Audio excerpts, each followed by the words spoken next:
Freud returns. The founder of psychoanalysis was born 150 years ago, and in 2006 his theories are enjoying a rebirth. New life, indeed, because not too long ago his ideas were considered dead. And for the first half of the 1900s, Sigmund Freud's explanations dominated views of how the human mind works. His basic proposition was that our motivations remain largely hidden in our unconscious minds. Moreover, they are actively withheld from consciousness by a repressive force. This executive apparatus of the mind, the ego, rejects any unconscious drives, the id, that might prompt behavior that would be incompatible with our civilized conceptions of ourselves. This repression is necessary because the drives express themselves in unconstrained passions, childish fantasies, and sexual and aggressive urges. Mental illness, Freud said until his death in 1939, results when repression fails.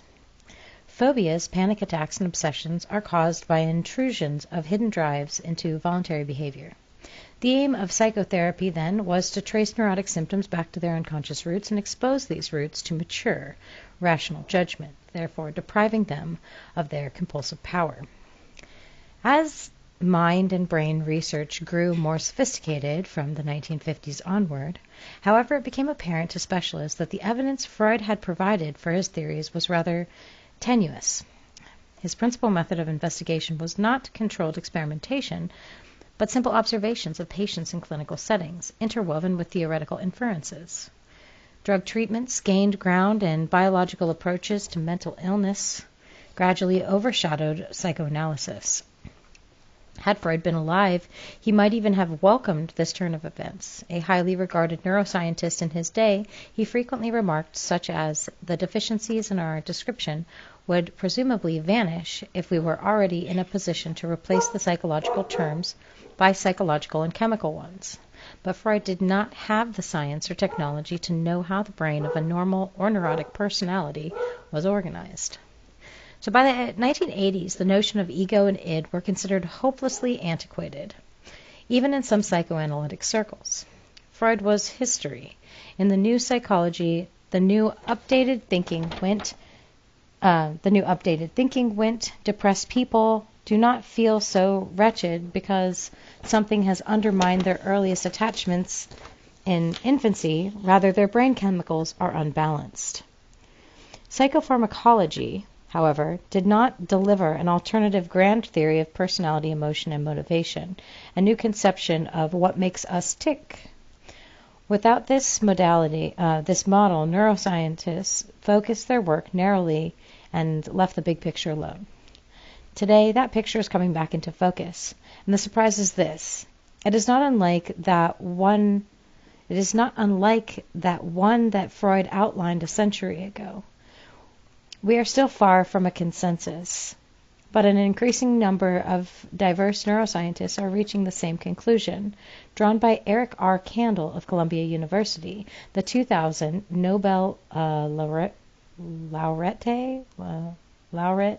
in physiology or medicine, that psychoanalysis is still the most coherent and intellectually satisfying view of the mind. Freud is back, and not just in theory. Interdisciplinary work groups uniting the previously divided and often antagonistic fields of neuroscience and psychoanalysis have been formed in almost every major city around the world.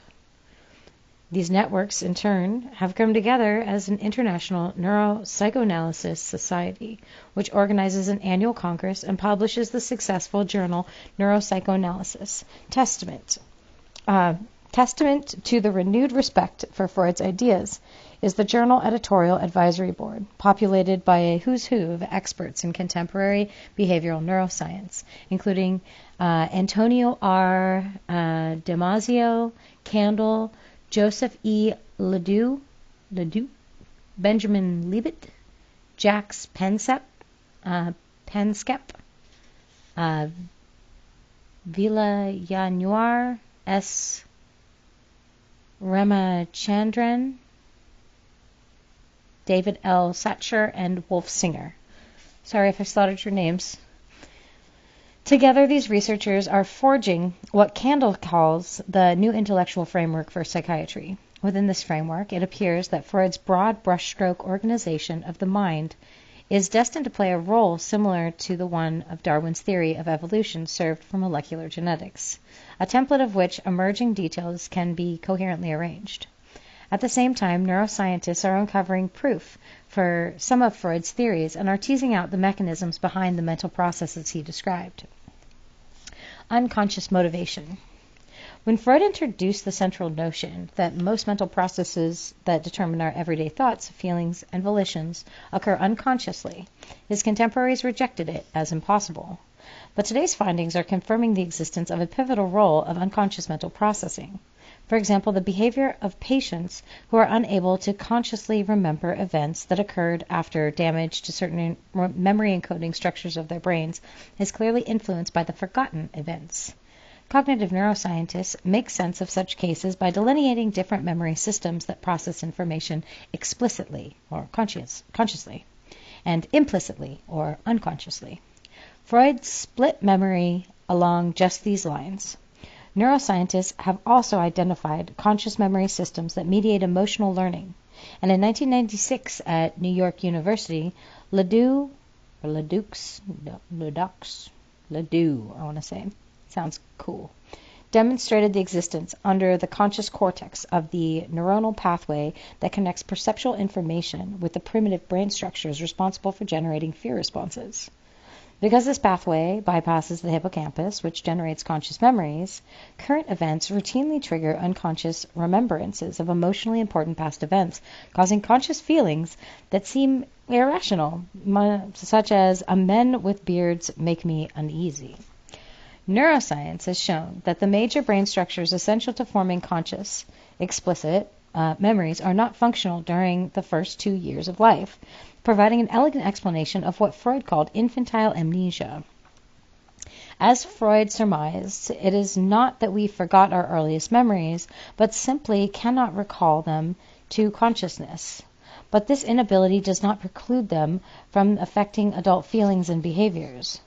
One would be hard-pressed to find a developmental neurobiologist who did not agree that early experiences, especially between mother and infant, influence the patterns of brain connections in ways that are fundamentally shape our future personality and mental health. Yet none of these experiences can be consciously remembered. It is becoming increasingly clear that a good deal of our mental activity is unconsciously motivated. Repression vindicated. Even if we are mostly driven by unconscious thoughts, this does not prove anything about Freud's claim that we are actively repress unpalatable information. But case studies supported the notion that notions are beginning to accumulate. The most famous one comes from a 1994 study, anosogenic patients by Ramachandran, a behavioral neurologist at the University of California, San Diego. Damage to the right parietal region of these people's brains make them unaware of the gross physical defects such as paralysis of a limb. After artificially activating the right hemisphere, one such patient, Ramachandran, observed that she suddenly became aware that her left arm was paralyzed, and that it had been paralyzed continuously since she had suffered a stroke 8 days before. This showed that she was capable of recognizing her defects and that she had unconsciously registered these defects for the previous 8 days, despite her conscious denials during time that there was any problem. Significantly, after the effects of the simulation wore off, the woman not only reverted to the belief that her arm was normal, she also forgot the part of the interview in which she had acknowledged that her arm was paralyzed, even though she remembered every other detail about the interview. Ramachandran concluded that remarkable theoretical implication of these observations is that memories can indeed be selectively repressed.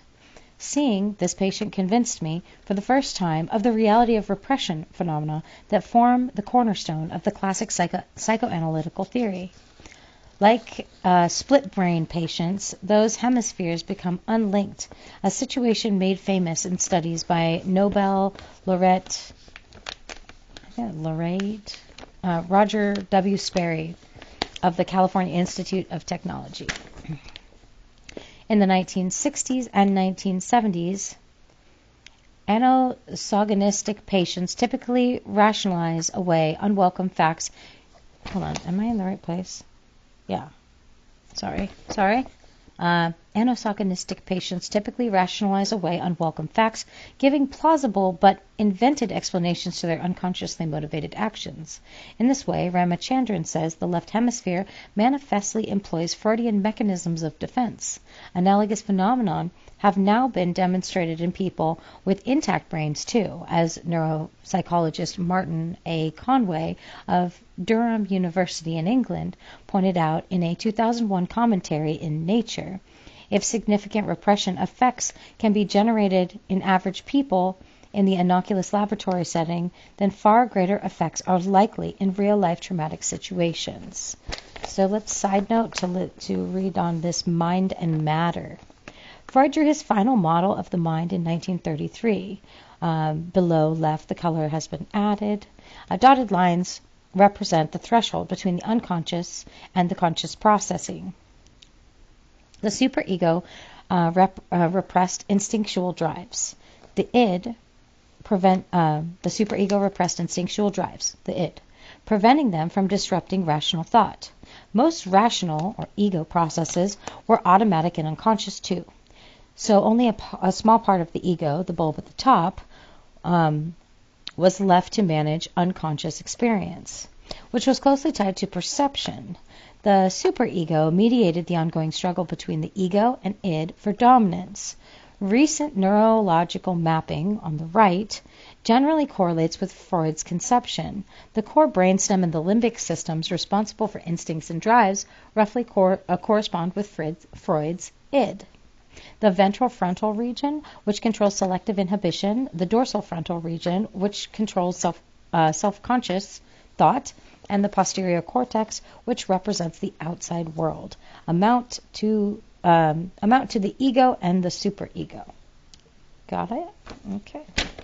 All right, the pleasure principle. Oh, wait, one more little thing. Brain scans show damage that causes disorders of psychological functioning, which Freud could study only clinically. A recent M.R.I. of a patient who confabulates grandiose stories of his life reveals a lesion, the arrow, in the cingulate gyrus, part of the medial frontal lobe that serves functions Freud postulated would normally prevent unconscious wishes from altering the person's rational self-image. All right. So the pleasure principle. Freud went even further, though. He said that not only is much of our mental life unconscious and withheld, but that the repressed part of the unconscious mind operates according to a different principle than the reality principle that governs the conscious ego. This type of unconscious thinking is wishful and blithely disregards the rules of logic and the arrow of time. If Freud was right, then the damage to the inhibitory structures of the brain, the seat of the repressing ego, should release wishful, irrational modes of mental functioning. This is precisely what has been observed in patients with damage to the frontal limbic regions, which controls critical aspects of self-awareness. Subjects display a striking syndrome known as Korsakoff's psychosis. They are unaware that they are amnesic and therefore fill the gaps in their memory with fabricated stories known as confabulations. Durham neuropsychologist Akita Taranini Fotopoulou studied a patient of this type in my laboratory. The man failed to recall in each 50-minute session held in my office on 12 consecutive days that he had ever met me before that, and that he had undergone an operation to remove a tumor in his frontal lobe that caused his amnesia. As far as he was concerned, there was nothing wrong with him. When asked about the scar on his head, he confabulated wholly plausible explanations. He had undergone dental surgery or a coronary bypass operation. In reality, he had indeed experienced these procedures years before, and unlike his brain operation, they had successful outcomes. Similarly, when asked who I was and what he was doing in my lab, he variously said that I was a colleague, a drinking partner, a client consulting him about his area of professional expertise, a teammate in a sport, and that he had not participated in since he was in college decades earlier, or a mechanic repairing one of his numerous sports cars, which he did not possess. His behavior was consistent with these false beliefs too. He would look around the room for his beer and out of the window of his car. What strikes the causal observer is the wistful quality of these false notions. An impression that Photoplulu confirmed objectively through quantitative analysis of a consecutive series of 155 of his confabulations. The patient's false beliefs were not random noise. They were generated by the pleasure principle that Freud maintained was the central to unconscious thought. The man simply recast reality as he wanted it to be. Similar observations have been reported by others, such as Conway and Oliver Turnbull of the University of Wales. These investigators are cognitive neuroscientists, not psychoanalysts, yet they interpret their findings in Freudian terms. They claim, in essence, that damage to the frontal limbic region that produced confabulations impairs cognitive control mechanisms that underpin normal reality monitoring and releases from inhibition the implicit wishful influences on perception, memory, and judgment. Animal within. Freud argued that the pleasure principle gave expression to primitive animal drives. To his Victorian contemporaries, the implication that human behavior was at the bottom governed urges that served no higher purpose than carnal self-fulfillment and downright scandalous. The moral outrage waned during subsequent decades. But Freud's concept of man as animal is pretty much sidelined by cognitive scientists. Now it has returned. Neuroscientists such as Donald W. Paft of the Rockefeller University or Panksepp of Bowling Green State University believe that the instinctual mechanisms that govern human motivation are even more primitive than Freud imagined. We share basic emotional control systems with our primate relatives and with all mammals at a deep level of mental organization that Freud called the id. The functional anatomy and chemistry of our brains is not much different from that of our favorite barnyard animals and household pets. Modern neuroscientists do not accept Freud's classification of human instinctual life as simple dichotomy between sexuality and aggression. However, instead, through studies of lesions and the effects of drugs and artificial simulation on the brain, they have identified at least 4 basic mammalian instinct circuits, some of which overlap.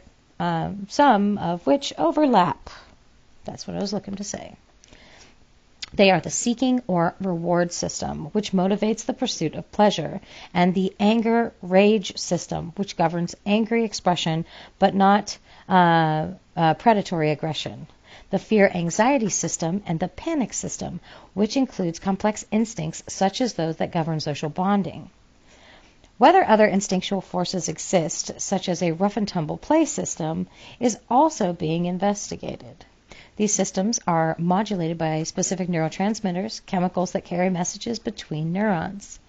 The seeking system, regulated by dopamine, bears a remarkable resemblance to the Freudian libido. According to Freud, the libidinal or sexual drive is a pleasure-seeking system that energizes most of our goal-directed behavior. Modern research shows that the neural equivalent is heavily implicated in most all forms of craving and addiction. It is interesting to note that Freud's early experiments with cocaine, mainly on himself, convinced him that the libido must have a specific neurochemical foundation. Unlike his successors, Freud saw no reason for antagonism between psychoanalysis and psychopharmacology.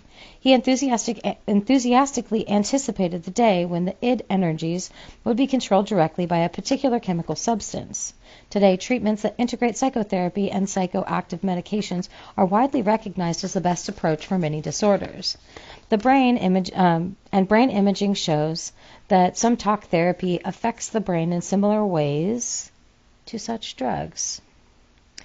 All right, got a little note here. Freud sketched a neuronal mechanism for repression above, and in 1895, as part of his hope that biological explanations of the mind would one day replace the psychological ones.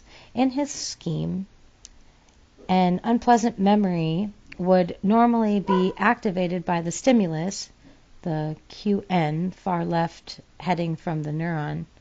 He's got like this whole cool symbolic-y scribble thing going. It's actually pretty cool.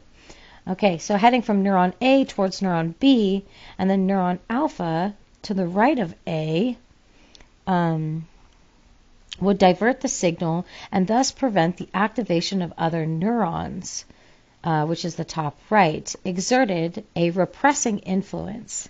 Note that Freud drew gaps between neurons that he predicted would act as contact barriers. I see. 2 years later, English physiologist Charles Sherrington discovered such gaps and named them synapses. Cool. That's cool. Okay. Dreams have meaning. All right, so Freud's ideas were also reawakening in sleep and dream science. His dream theory that nightmare versions were partial glimpses of unconscious wishes were discredited when rapid eye movement sleep, or REM sleep, and its strong correlation with dreaming were discovered in the 1950s. Freud's view appeared to be lost all credibility when investigators in the 1970s showed that the dream cycle was regulated by the pervasive brain chemical acetylcholine. REM sleep occurred automatically about every 90 minutes or so and was driven by brain chemicals and structures that had nothing to do with emotion or motivation. We also have a little shot here. The author, Mark Solms, holds a chair in neuropsychology at the university. Okay, that's not really something we need to read. Anyways, back to dreams. This discovery implied that dreams had no meaning and that they were simply stories concocted by the higher brain to try to reflect the random cortical activity caused by REM. But more recent work has revealed that dreaming and REM sleep are dissociable states and controlled by distinct thought interactive mechanisms. Dreaming turns out to be generated by the forebrain's instinctual motivational circuitry. This discovery has given rise to a host of theories about the dreaming brain, many strongly reminiscent of Freud's. Most intriguing is the observations that others and I have made that dreaming stops completely when certain fibers deep in the frontal lobe have been severed, the symptom that coincides with the general reduction in motivated behavior. The lesion is the same as the damage that was deliberately produced in the prefrontal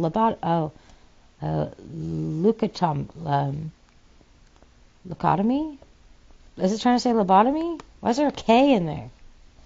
That procedure, okay, an out-modeled surgical procedure once used to control hallucinations and delusions. This operation was replaced in the 1960s by drugs that dampen dopamine's activity in the brain systems. The seeking system, then, might be the primary generator of dreams. This possibility has become a major focus of current research. If the hypothesis is confirmed, and then the wish fulfillment theory of dreams could once again set the agenda for sleep research. But even if the other interpretations of the new neurological data prevail, all of them demonstrated that psychological conceptualizations of dreaming are scientifically respectable again.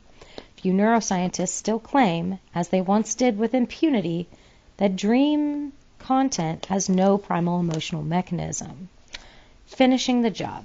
Not everyone is enthusiastic about the reappearance of Freudian concepts in mental science. It is not easy for the older generation of psychoanalysis, for example, to accept that their junior colleagues can now and must subject conventional wisdom to an entirely new level of biological scrutiny. But an encouraging number of elders on both sides of the Atlantic are at least committed to keeping an open mind. For older neuroscientists, resistance to the return of the psychoanalytical ideas come from a specter of seemingly indestructible edifice of Freudian theory in the earlier years of their careers. They cannot acknowledge even partial confirmation of Freud's fundamental insights. They demand a complete purge. In the words of J. Allen Hobson, a renowned sleep researcher and Harvard Medical School psychiatrist, the renewed interest in Freud is little more than unhelpful retrofitting of modern data into an antiquated theoretical framework. But as Fred Guttrell wrote in 2002 interview with Panksepp, in Newsweek magazine, for neuroscientists who are enthusiastic about the reconciliation of neurology and psychiatry. It is not a matter of proving Freud wrong or right or finishing the job, but finishing the job. If that job can be finished, if Candle's new intellectual framework for psychiatry can be established, then the time will pass when people with emotional difficulties have to choose between the talk therapy of psychoanalysis, which may be out of touch with modern evidence-based medicine, and the drugs prescribed by psychopharmacology, which may lack regard for the relationship between the brain chemistries it manipulates and the complex real-life trajectories that culminate in emotional distress. The psychiatry of tomorrow promises to provide patients with help that is grounded in a deeply integrated understanding of how human mind operates. Whatever undreamed of therapies for future might bring, patients can only benefit from better knowledge of how the brain really works. As modern neuroscientists tackle once more the profound questions of human psychology that so preoccupied Freud, it is gratifying to find that we can build on the foundations he laid instead of having to start all over again. Even as we identify the weak points of Freud's far-reaching theories and thereby correct, revise, and supplement his work, we're excited to have the privilege of finishing the job. All right. Counterpoint. Freud Returns Like a Bad Dream by J. Allen Hobson. Let's see it. Sigmund Freud's views on the meaning of dreams formed the core of his theory of mental functioning. Mark Solms and others assert that modern science is now validating Freud's conception of the mind, but similar scientific investigations show a major aspect of Freud's thinking are probably erroneous. For Freud, the bizarre nature of dreams resulted from an elaborate effort of the mind to conceal by symbolic disguise and censorship the unacceptable instinctual wishes welling up from the unconscious. Then the ego relaxes its prohibition of the id in sleep. But most neurobiological evidence supports the alternative view that dreaming bizarreness stems from normal changes in brain state. Chemical mechanisms in the brainstem which shift the activation of various regions of the cortex generate these changes. Many studies have indicated that the chemical changes determine the quality and quantity of dream visions, emotions, and thoughts. Freud's disguise and censorship notion must be discarded. No one believes that the ego-id struggle, if it exists, controls brain chemistry. Most psychoanalysts are no longer hold that the disguise censorship theory is valid. Without disguise and censorship, what is left of Freud's dream theory? Not much. Only that intellectual drives would impel dream formation. Evidence does not indicate that activating the parts of the limbic system that produce anxiety, anger, and elation shape dreams. But these influences are not wishes. Dream analysis show that the emotions in dreams are often negative, are as often negative as they are positive, which would mean that half of our wishes for ourselves are negative.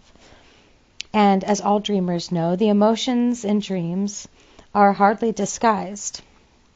They enter into dream plots frequently bringing unpleasant effects such as nightmares. Freud was never able to account for why so many dream emotions are negative. Another pillar of Freud's model is that because the true meaning of dreams is hidden, the emotions they reflect can be revealed only through this wild goose chase method of free association, in which the subject relates anything and everything that comes to mind in hopes of stumbling across a crucial connection. But this effort is unnecessary because no such concealment occurs. In dreams, what you see is what you get. Dream content is emotionally salient on its face, and the close attention of dreamers and their therapists is all that is needed to see the feelings that they what? And the close attention of dreamers and their therapists is all that is needed to see the feelings they represent. Solms and other Freudians intimate that ascribing dreams to brain chemistry is the same as saying that dreams have no emotional messages. But the statements are not equivalent. The chemical activation synthesis theory of dreaming, put forth by Robert W. McCarley of Harvard Medical School and me in 1977, maintained only that psychoanalytic explanation of dream bizarreness as concealed meaning was wrong.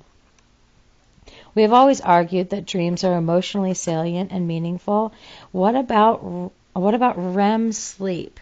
New studies reveal that dreams can occur during non-REM sleep, but nothing in the chemical activation model precludes this case. The frequency of dreams is simply exponentially higher during REM sleep. Psychoanalysis is in big trouble, and no amount of neurobiological tinkering can fix it. So radical an overhaul is necessary that many neuroscientists would prefer to start over and create a neurocognitive model of the mind. Psychoanalytic theory is indeed comprehensive, but it is terribly in error. Then its comprehensiveness is hardly a virtue. The scientists who share this view stump from a more biologically based models of dreams, of mental illness, and of normal conscious experience than those offered by psychoanalysis.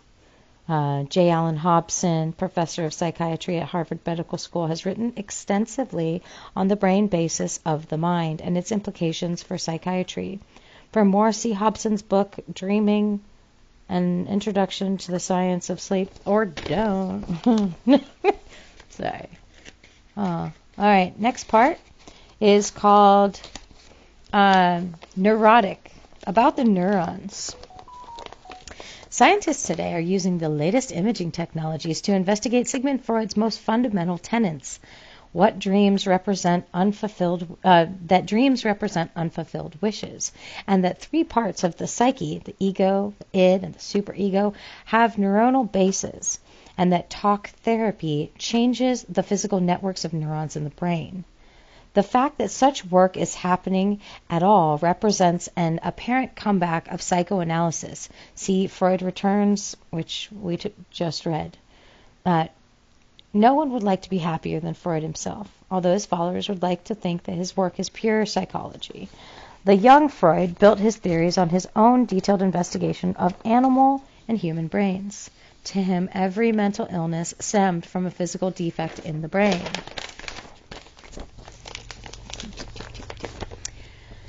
All right, so Freud's theories sprang directly from neuroscience until he began interrogating sexually frustrated women by Steve Ayan. His point of view changed, however, when he began treating women who were diagnosed as being hysterical. They suffered from what appeared to be suppressed sexual desires. These cases and others prompted him to discard his own model of the brain as a kind of neuronal machine and replace it with the model of the mind that as an entity driven by secret desires.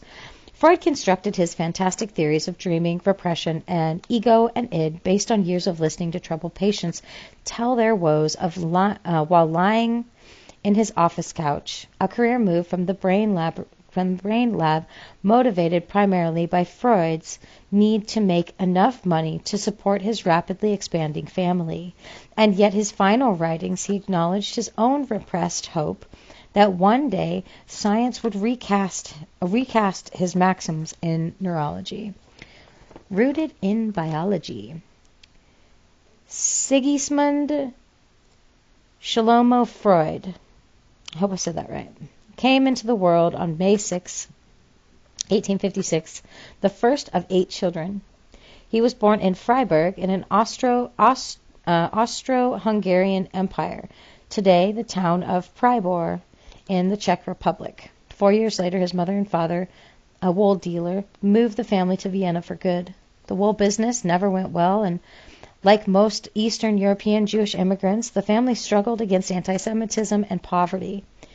Yet the Freuds set great hopes on their firstborn and nurtured his ambitions. Young Freud, called Sigmund for short, enrolled as a medical student in the University of Vienna in 1873. This place had some of the finest minds in medical education. Among Freud's teachers was Ernest Bruck, a prominent psychophysiologist. And at age 20, Freud entered his lab as an assistant, dedicated to studying the nervous system of lower animals. His early publications included titles such as The Origin of the Posterior Nerve Roots in the Spinal Cord of Amoscogenes. Something like mispronunciation. That thing. Neurophysiological research was a new and rising discipline. Bruck, which I'm going to just call him that, was a member of Berlin Physical Society, whose motto was, "We have pledged ourselves to make this truth known, that within the organism no other forces are at work beyond normal, physical, chemical ones." Freud, armed with a dissection knife and a microscope, strived to inform this strictly biological model. And in the summer of 1882, a year after receiving his degree, Freud was engaged to Martha Bernays, who came from a prominent family. The gifted but penniless physician now urgently needed money and status before he could marry Bernays, 5 years his junior. He wanted to continue his research but saw no prospects for rapid promotion in the university. So that same year, he took a position at Vienna General Hospital, where over the next 3 years he would make rounds in all the important departments, including surgery, internal medicine, and psychiatry. The psychiatry department was headed by Theodor Meynert, a world-renowned brain researcher and proponent of the idea of cerebral localization. The school of thought, much in vogue at the time, held that every psychopathological symptom, whether a speech deficit, hallucination, or mental illness, originated from a physical defect in the brain. An investigator's most important task was to locate such defects during autopsies. Meynert was convinced that the psychiatric illness could be traced back to neuronal sources. He was suspicious that any patient's complaint that lacked a recognizable organic cause. Without such evidence, a patient's claim must simply spring from the imagination or even deliberately fiend. Made up, I'm pretty sure that means. Okay, so talk therapy begins. During his years with Meynert, Freud became an expert on cerebral localization, but soon after his career would take off completely into a different path. Thanks to traveling fellowship from his department, he left Vienna in 1885 to spend 6 months at the Salpêtrière Hospital in Paris, where psychiatrist Jean-Martin Charcot was searching for a therapy for a disorder common amongst women so-called hysteria. The victims of hysteria suffered from sudden attacks of paralysis and aphasia, the inability to comprehend speech. Some of them babbled as if they were delirious or became highly aroused sexually. The cause of this odd disorder was obscure, and the usual treatment, hydrotherapy and massage, seldom helped. So the charismatic Charcot hypnotized his patients and suggested to them that they were right then and there, experiencing the symptoms. Often the patients acted hysterical, but once they were awakened from hypnosis, they reported feeling improved. Freud was so caught up in Charcot's enthusiasm that he would later name his first son after the French doctor. As soon as Freud returned to Vienna, he married Bernays, and the couple had 6 children in rapid succession. To earn enough to feed his growing family, Freud gave up research to become a neurologist in private practice, and in 1891 the clan moved to larger quarters in Vienna and a house big enough to accommodate a room to treat patients. They stayed there for almost 50 years until they had to flee the Nazis in 1938. Soon after the move, Freud furthered his relationship with Joseph Breuer, a physician who was experimenting with hypnosis as treatment for various mental illness. And in 1895, the two jointly published Studies on Hysteria, a classic book of case studies, marked the birth of psychoanalysis. The two doctors explained that hysterical women suffered, above all, from the reminiscences, fragmentary memories of traumatic events such as sexual abuse that broke into their conscious minds in the form of anxiety fantasies. This experiential, unconscious process contradicted the very dominant localization theory that every mental illness was traceable to a physical origin. Freud developed the technique of free association as a means to gain access to the repressed memories of hysterical people and those who exhibited compulsive behavior. Because the content of these memories was generally hidden in the unconscious and repressed from breaking through the patient's conscious awareness, Freud told his patients to relax on the couch and challenged them to tell them whatever came into their heads. The analyst noted everyday experiences, dreams, and feelings. Even his patients' jokes and causal remarks were sources that could reveal the dramas of the unconscious mind. Freud's postulate was that bringing a neurotic disturbance into conscious discussion through therapy would cause the troubling notion to dissolve by way of a mechanism called the cathartic effect of psychoanalysis.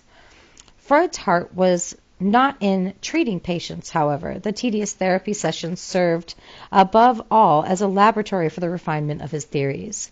Freud readily took the knowledge he had obtained and applied it to people in general.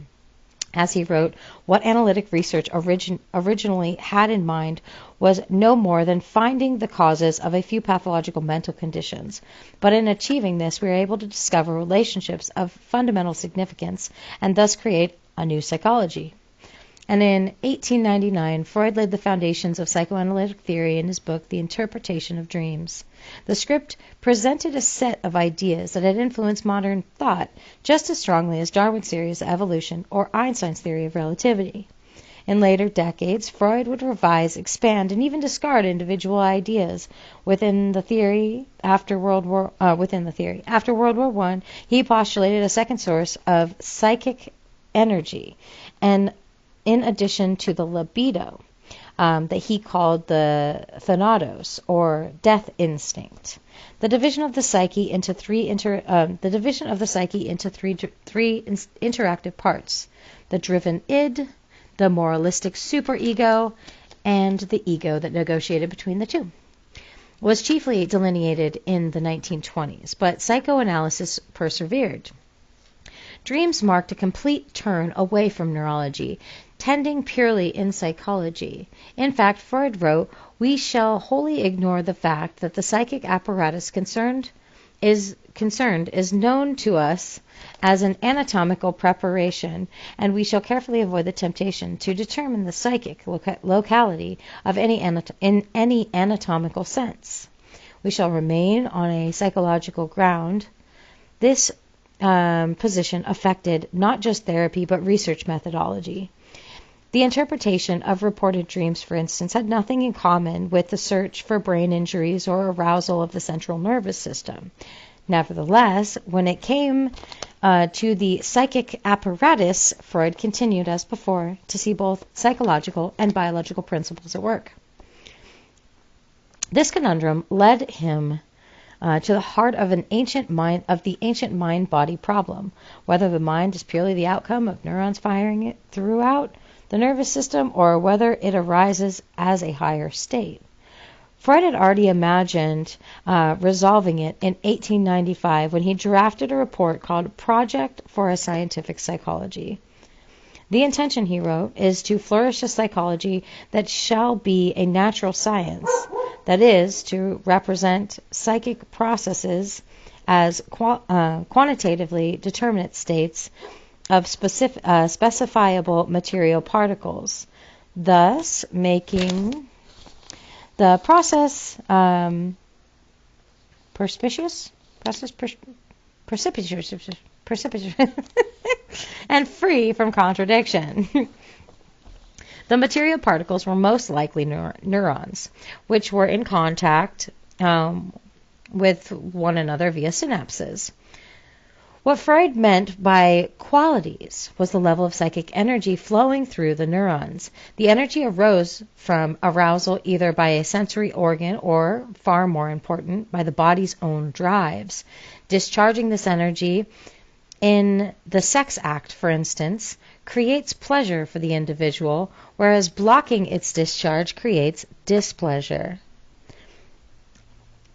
Even this terse description makes it clear that Freud's metaphor for the organ of the mind was an electrical motor. His psychodynamic model resembles an internal relay station that directs constantly flowing current into a complex, highly branched system. Occasionally, is some unknown way, this current quality was transformed into this current quantity was transformed into quality or conscious experience. Every psychic act begins with an unconscious one, Freud declared in his draft report. Conflicted. All right. Despite seemingly certain statements, Freud struggled mightily with whether to place his faith in biology or psychology. While working in Project for a Scientific Psychology in October 1895, he wrote with his friend Wilhelm Fliess in Berlin. Everything fell into place. The cogs meshed, and everything really seemed to be a machine, which in the moment would run on itself. Yet just 5 weeks later, he admitted his disappointment. I no longer understand the state of mind in which I concocted this psychology. At the end, Freud discarded his plan for a neuronal machine, and the unfinished project manuscript disappeared into a drawer.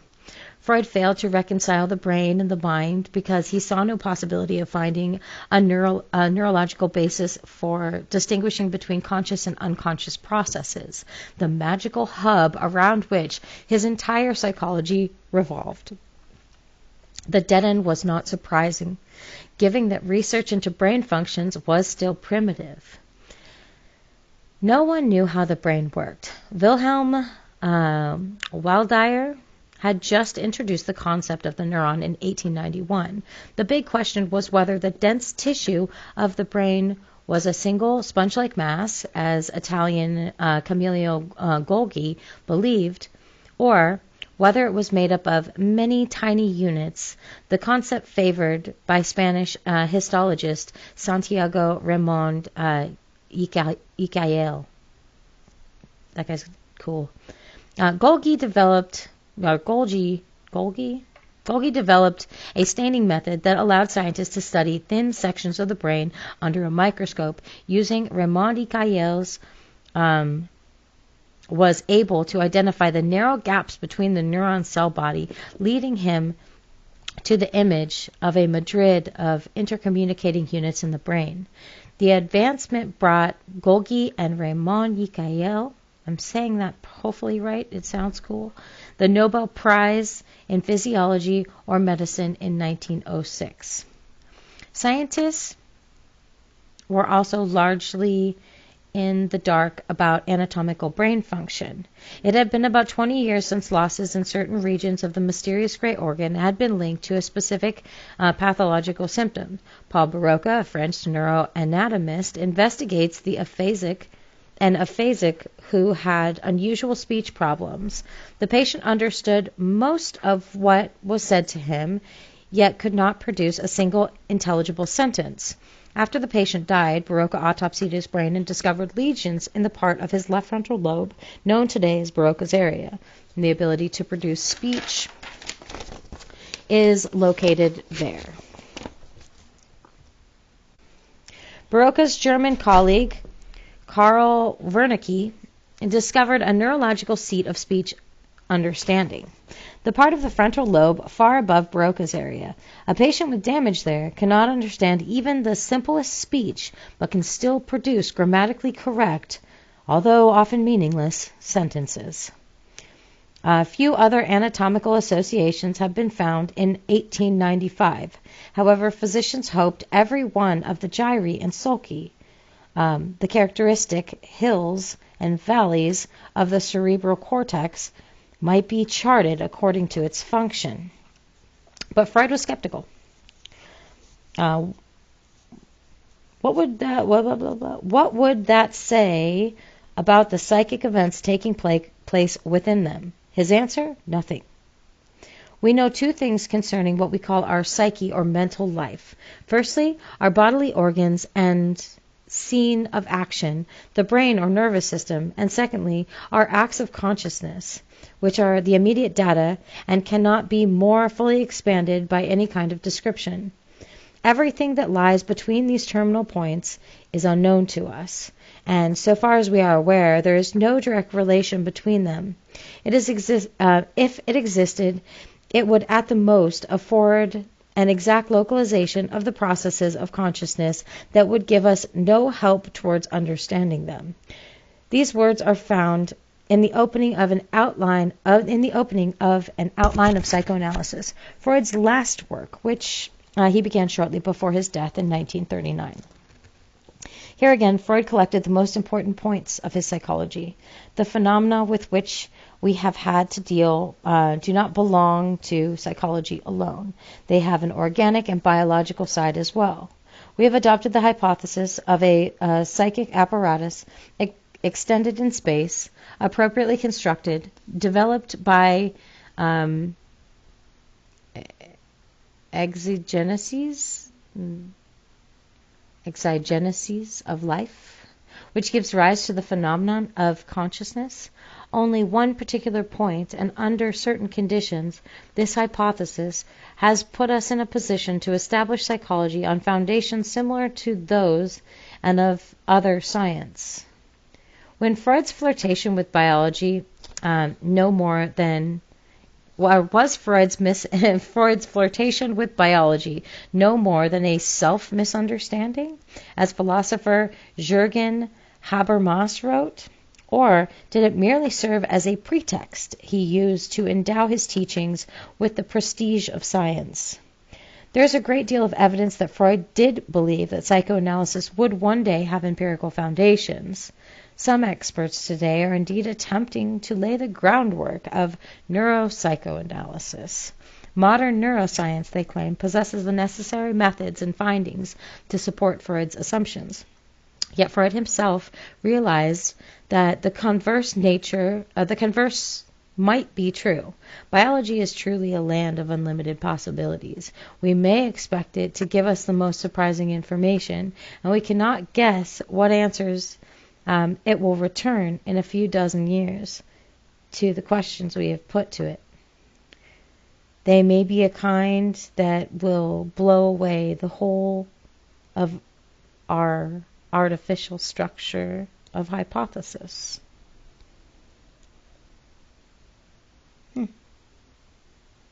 And it gives a whole timeline of his life.